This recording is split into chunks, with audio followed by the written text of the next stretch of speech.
What's up, everybody? It's Greg Miller and the best beer in the business, Marty Sleva, live at PAX East 2014. Marty, Yeah. I just played this crew, Yeah. and holy gosh, is it good, but you've played a lot of it. I played a lot of it, yeah. So the game's really cool. It's Ubisoft's upcoming racer, and I think the thing I like about it, which I bet you like about it the most, is that it toes that line between, like, Burnout Insanity and, like, Forza and Drive Club and Gran Turismo real simmy games. Yeah, that was the thing. You know, I've seen it a lot. I played it for a brief second at the PlayStation 4 event in New York, and then to get here and get, like, a real demo and actually, like, be terrible, because I'm terrible at driving. But I'm driving, and I lose the race, but then I immediately jump into one where it's like, now just slalom around poles, and I'm getting XP, and I'm like, yes! So you know how to say that word, slalom, because I always say slalom, like Solomon.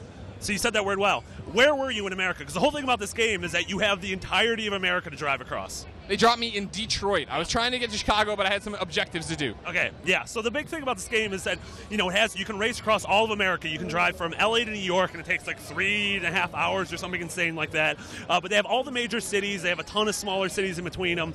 And so when I played, I got to go from Detroit to Manhattan down to Miami. And one of the things I loved is that obviously they had to do some, fidgeting with the cities to get them to actually, it's not a one-to-one scale, but the cities feel like their counterparts. I drove in New York and it felt like New York. Miami felt like Miami. I got to pop into San Francisco for a few minutes and it felt like driving up the Transamerica building and everything. Well, what's cool, right, and what I like most about it is, like, okay, I'm doing a race or something or chasing somebody and I get way off track and I'm turning around. I hold B and I'm right back on the track. But in the same sense, I'm in Detroit, and if I want to go to LA, I could drive, or I can just zoom out, go, and I'm there. Yeah, the crazy thing about the zoom out is so you can zoom out, you have the map of America, and then you can zoom in wherever you want, and it's just like there's no loading. It's seamless. It's insane. Like, I don't know how they did it. Magic. That's the cloud. The power of the clouding.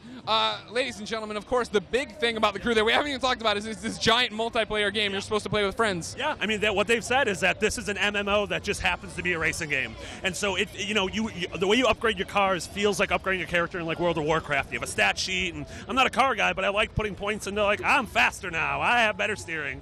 Yeah, and then it's just always online world where you can, crew up with your buddies. Crew up! You can crew up with your buddies. Please, all right, we got to stop this and run to the trademark office and get that, because that is $1 million idea. Marty, when's the crew come out?